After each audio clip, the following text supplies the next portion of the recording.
chiedere aiuto non è sintomo di debolezza, ma è sintomo di coraggio, e invito chiunque stia passando dei momenti dove veramente non vede via d'uscita nel proprio aspetto emotivo, nella vita di tutti i giorni, di chiedere aiuto a qualche professionista. Benvenuti a Stories of Strength, un podcast by Juventus per evidenziare l'importanza della salute mentale e del benessere.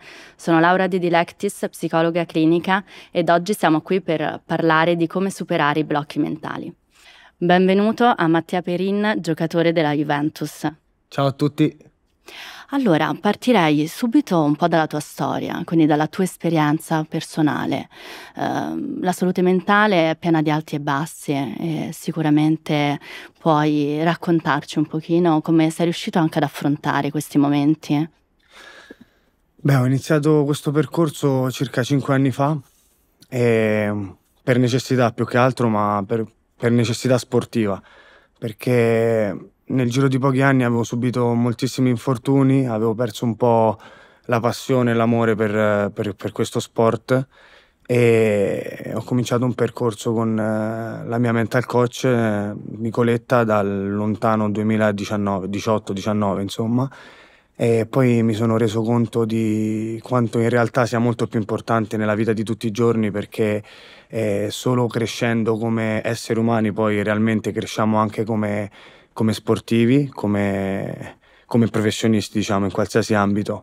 E come dici te, ci sono tantissimi alti e bassi, però è proprio dai bassi che si mettono le basi per costruire delle parti di noi stessi migliori, delle basi per cui poi quando ritorneremo negli alti sappiamo veramente come gestirle, come gestire le emozioni della gioia, della felicità. Però se prima non impari a gestire le emozioni che trovi nei momenti di valle, li chiamo, di down, non riesci a gestire quelle di picco, no? Quindi Certo. sono dei momenti che vanno vissuti appieno, anche e soprattutto i momenti delle incertezze sono proprio quando accetti realmente di voler stare nell'incertezza, e ti accorgi poi che magicamente, quando accetti una parte di te, magicamente smette di chiamarti e puoi ritornare a risalire verso i momenti di picco nelle parti un po' più belle e creative. Sì, questo è importantissimo, accettare anche l'emozione negativa e quella condizione, quel periodo, senza andarci contro, quindi senza odiarla. Ti sei mai sentito in una situazione che non avesse via d'uscita, quindi proprio senza soluzione? Ti dico la verità, prima di cominciare questo lavoro ho passato dei momenti in cui facevo finta di non vedere, perché credevo veramente non ci fosse la soluzione, quindi cercavo di non vederle. E poi invece quando ho iniziato questo percorso qui, insomma, di crescita personale, di salute mentale, mi sono accorto che anche grazie a chi mi aiuta, mi dà degli strumenti, quindi in questo caso la mia mental coach, i momenti dove non vedi via d'uscita sono veramente brevi. Perché?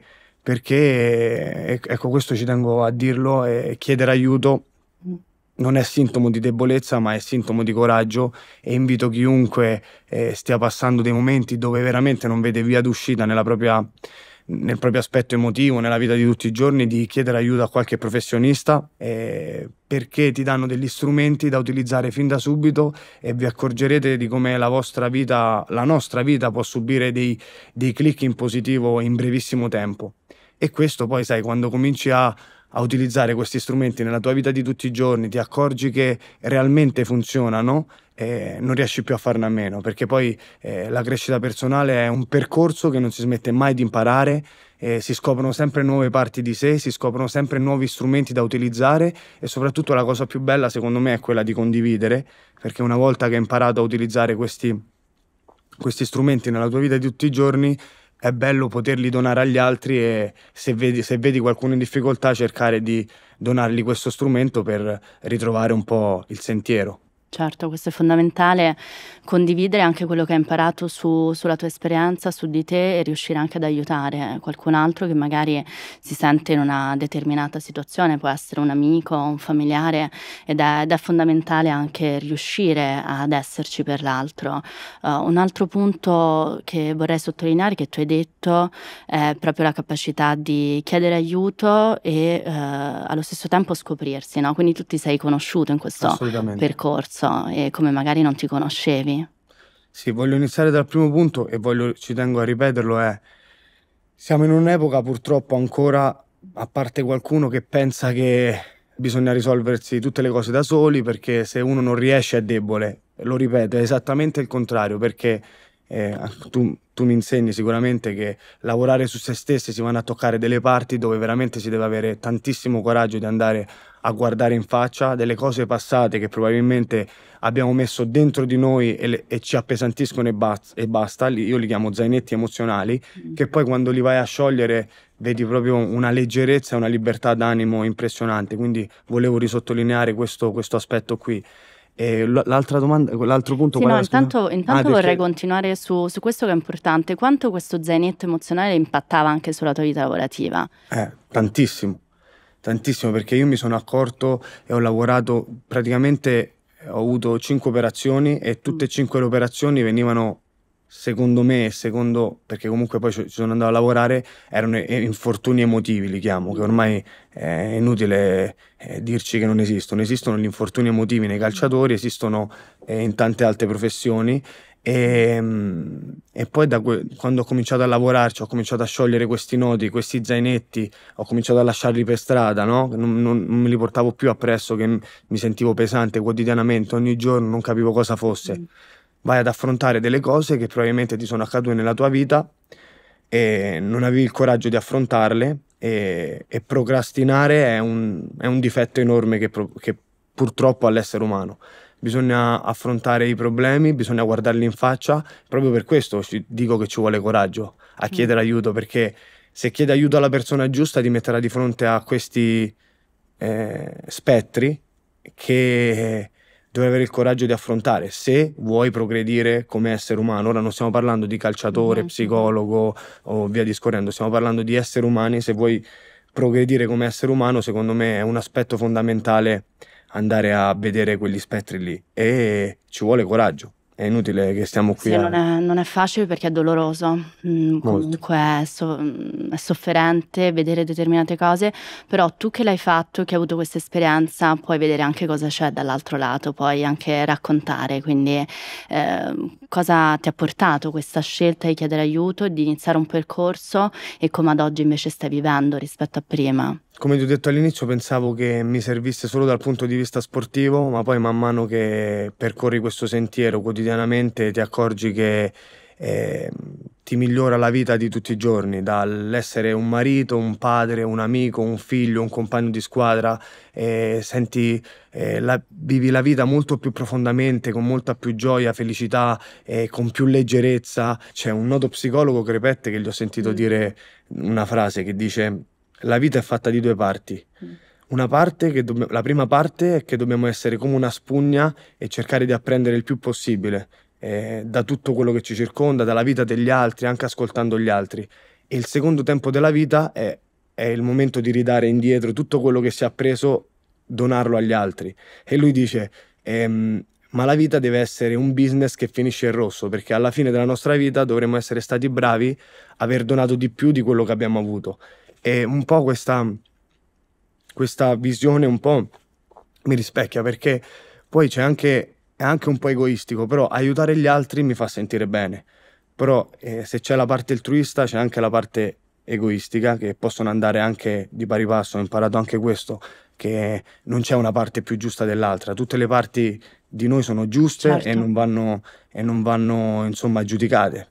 Sì, facciamo quello che ci fa stare bene e sicuramente aiutare l'altro ci fa stare bene perché riusciamo ad avere un impatto, riusciamo a trasmettere quello che è un qualcosa che hai imparato, in cui magari ti sei sentito solo, in cui noti che c'è anche la sensibilità, l'empatia con l'altro e l'affetto ovviamente nel vedere che quell'altra persona ha bisogno. Quindi questo è naturale nei rapporti, è importantissimo nella vita privata, come dicevi anche tu, nel riuscire a gestire poi anche il tutto, perché non è facile riuscire a mantenere anche questi equilibri, come dicevi, è un processo che non ha mai fine, no? Sì. Devi sempre un po' reimparare perché ovviamente l'ambiente è diverso, le situazioni sono diverse e magari anche tu cambi e quindi quello che valeva un tot tempo fa non vale più. Esatto. E quindi io dico sempre anche ai miei pazienti che è importante prendersi quello spazio per riconnettersi e riuscire effettivamente a capire di cosa hai bisogno anche solo in quel momento, perché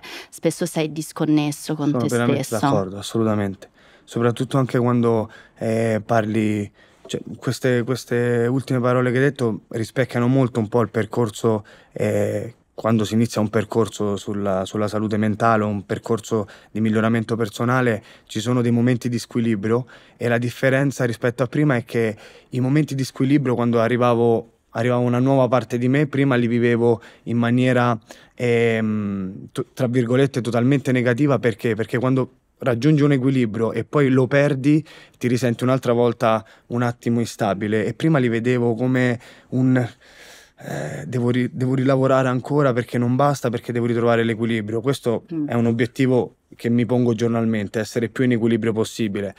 Ora invece i momenti di squilibrio li vedo come un'opportunità di crescita, perché mi sono accorto che ogni volta che succede qualcosa che l'essere umano in genere reputa negativo, da quella parte negativa, da quell'accadimento negativo, tra virgolette, perché ripeto, non mi piace etichettare le cose, e mi sono accorto che, chiamiamolo di stabilità, quando poi ritrovavo l'equilibrio avevo aggiunto un mattoncino alla mia crescita.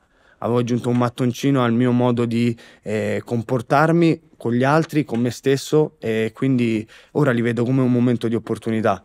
Ci saranno per sempre, è impossibile mantenere l'equilibrio per tutta la vita uguale, perché come dici te ci sono sempre nuove situazioni, nuove sfide che ti creano degli squilibri. Quando tu in quello squilibrio ritrovi, faccio sempre l'esempio, lo squilibrio è un angolo buio, no? Che ti dà incertezza, che ti dà sfiducia, comunque è un angolo oscuro, però dietro quell'angolo lì c'è sempre la luce. Come vado a prendere la luce? Se io mi muovo, se sto fermo, rimango nell'oscurità. Se invece mi muovo e voglio fare dei cambiamenti e voglio fare dei miglioramenti, mi avvicino sempre di più alla luce e poi torno a splendere. Certo, anche perché non sai già la soluzione, non sai come arrivare a quella luce, quindi devi fare un po' dei tentativi a prova ed errore, quindi ti devi scoprire, devi cambiare, devi tentare nuove strade, no? Quindi è importante anche per quanto riguarda quello che può essere il fallimento, la sfida, il riuscire a rimettersi in gioco. Spesso pensiamo che si deve arrivare a un punto di fine, a un obiettivo finale, in realtà è un processo che non finisce mai e che può farci crescere da tutti i punti di vista, ovviamente, perché se sei soddisfatto nella vita privata, sei soddisfatto, è un qualcosa di totalizzante, non è mai esclusivo solo in un ambito, ed è importante. Come riesci a equilibrare, no, questo aspetto di riuscire ad essere centrato sia nella vita privata piuttosto che nel lavoro, piuttosto che per il futuro? Dimmi un po' alcuni strumenti anche che hai imparato. Allora, quello che cerco di fare quotidianamente per stare più in equilibrio possibile è ascoltarmi. Sai, quando si parla sempre del momento presente, sai, è difficile stare sempre nel momento presente, ma se te durante la giornata hai dei momenti in cui ti ascolti, in cui ascolti magari le tue parti che ti chiamano, che cercano un po' di «Ehi, sono qui, mi vedi? Ho bisogno di questo». Quindi secondo me ascoltarsi realmente, con trasparenza, Sì, anche senza giudizio, Esatto, senza giudizio.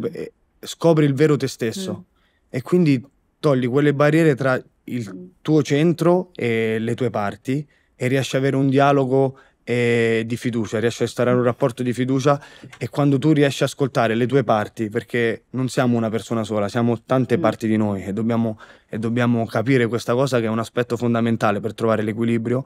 E questo c'è anche, tra virgolette, una pseudoscienza con la voice dialogue, no? Che insomma è l'equilibrio tra tutte le nostre componenti, tra tutti i nostri sé, quelli primari, quelli secondari. Quindi cerco di ascoltarmi e di capire in questa parte della giornata di cosa ho bisogno, ma ci sono anche delle giornate che sono tutte tranquille, cioè ho proprio la certo. pace, no? Sì. Ora, crescendo da questo punto di vista di lavoro su me stesso, sono riuscito a ridurre i momenti, la lunghezza di momenti che ho di esatto. squilibrio, perché mi conosco molto meglio, e ho una considerazione di me reale, cioè non mi sento più forte o più bravo di quello che sono, e tantomeno né scarso o fallito, insomma, ho una considerazione reale di me, di quello che accade e di quello che sento dentro, e quindi riesco a mettermi in equilibrio ascoltandomi. Ho ridotto tantissimo i periodi di squilibrio proprio per questo.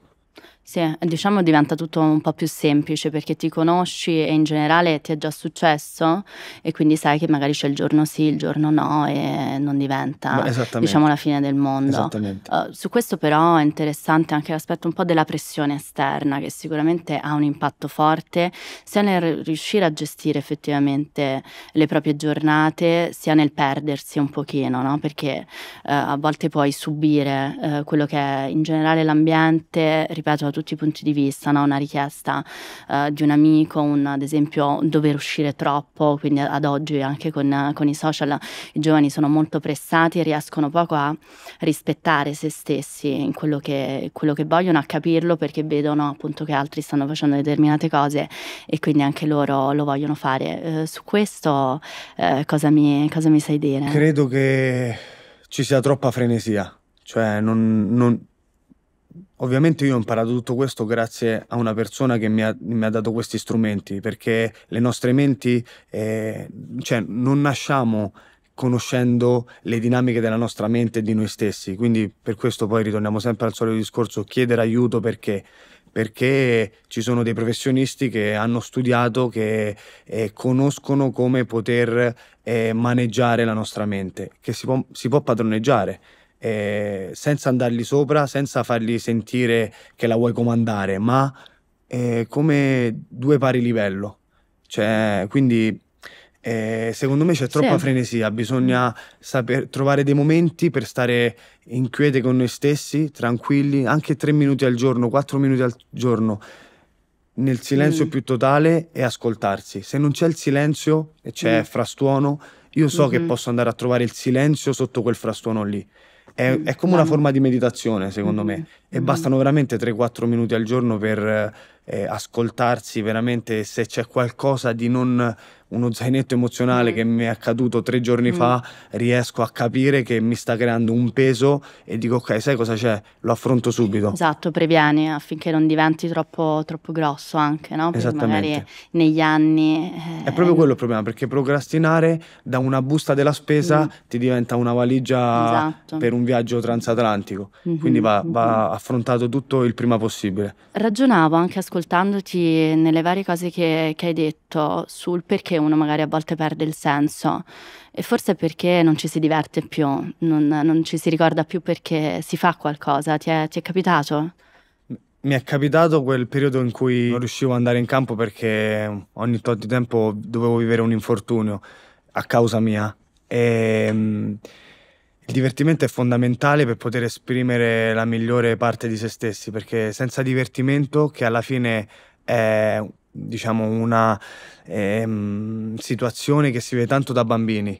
Il bambino vive per giocare, il calcio, il basket, il tennis, alla fine sono un gioco, e se tu non riesci a mettere la componente di divertimento dentro quello che fai, stai sicuro al 100% che non puoi essere la migliore versione di te stesso e non puoi tirar fuori la miglior prestazione che puoi realmente dare.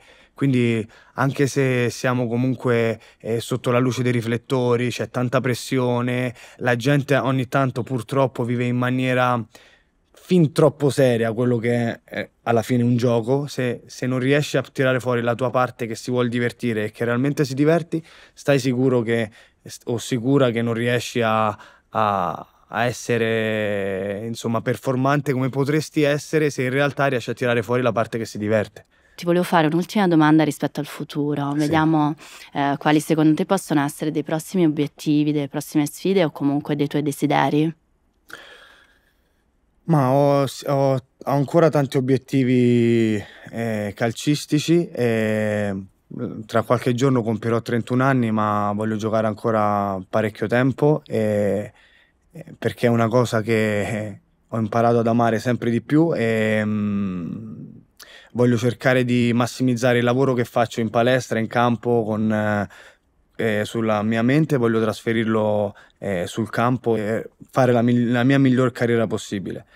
Per quanto riguarda il fuori, mi piacerebbe continuare a portare quello che abbiamo trasferito oggi qui in giro, cioè urlarlo un po' a tutti e cercare di aiutare i ragazzi più giovani che ne hanno bisogno. Ormai comunque ho 31 anni, sono un veterano dentro lo spogliatoio, quindi cercare di far aprire gli occhi ai miei compagni più giovani per quanto riguarda questo argomento qui. Mi sono accorto che vivere giorno per giorno, sì, avere una visione grande, una visione media ci può stare, ma devo vivere il giorno per giorno, perché se mi concentro troppo sul futuro perdo l'equilibrio di cui abbiamo tanto parlato oggi. Quindi mi piace concentrarmi giorno dopo giorno. È giusto programmare, Sì. È giustissimo programmare, perché tu devi dire a te stesso dove vuoi andare, e poi giorno dopo giorno costruisci il sentiero per arrivare ai tuoi obiettivi. Io dico sempre visualizzare l'obiettivo, ma non come ci arriverai, quello lo vivi giorno per giorno con l'impegno, però anche con la fiducia che ci arriverai a quell'obiettivo, mentre per quanto riguarda il resto è anche un po' essere una guida, quindi direi queste due parole principalmente. Sì, mi piacerebbe proprio, cioè, non mettermi davanti e scavare e fare la strada per chi mi chiede aiuto, ma mettermi a fianco e farla insieme. Magari grazie agli strumenti che ho imparato in questi anni qui, li vedo fare il suo sentiero da solo, e io, se qualcuno mi può chiedere aiuto, mi dice, mi è capitato anche in questi anni e mi ha gratificato molto, e vederli fare dei miglioramenti come magari io mi sono visto fare nel mio percorso. La cosa fondamentale è, per quanto possano essere belli gli obiettivi che ci gratificano e ci rendono il giusto merito del lavoro svolto, quindi gli obiettivi sono una cosa fondamentale, ma nulla è più importante di ciò che impariamo nel percorso, quindi, perché quello che siamo realmente è quello che noi raccogliamo durante il percorso. L'obiettivo è la gratificazione del lavoro che abbiamo fatto. Quindi anche se qualcuno si dovesse porre degli obiettivi e non ci è arrivato per un soffio, oppure non è riuscito ad arrivarci, secondo me non si deve preoccupare, perché non ho mai visto nessuno imparare nulla dal successo, ma solo dal percorso che ti porta a volerlo raggiungere. È giusto essere ambiziosi, ma se uno non raggiunge gli obiettivi prefissati, già aver fatto il percorso per arrivarci è una vittoria. Poi se uno raggiunge anche l'obiettivo, è la gratificazione estrema, ed è giusto anche ambire a quello, assolutamente. Credo che questa sia la forza, no? Oggi siamo qui a parlare di storie di forza, ed è questo. Grazie Mattia. Grazie a te. Grazie a tutti per averci ascoltato, e seguiteci per scoprire le prossime Stories of Strength.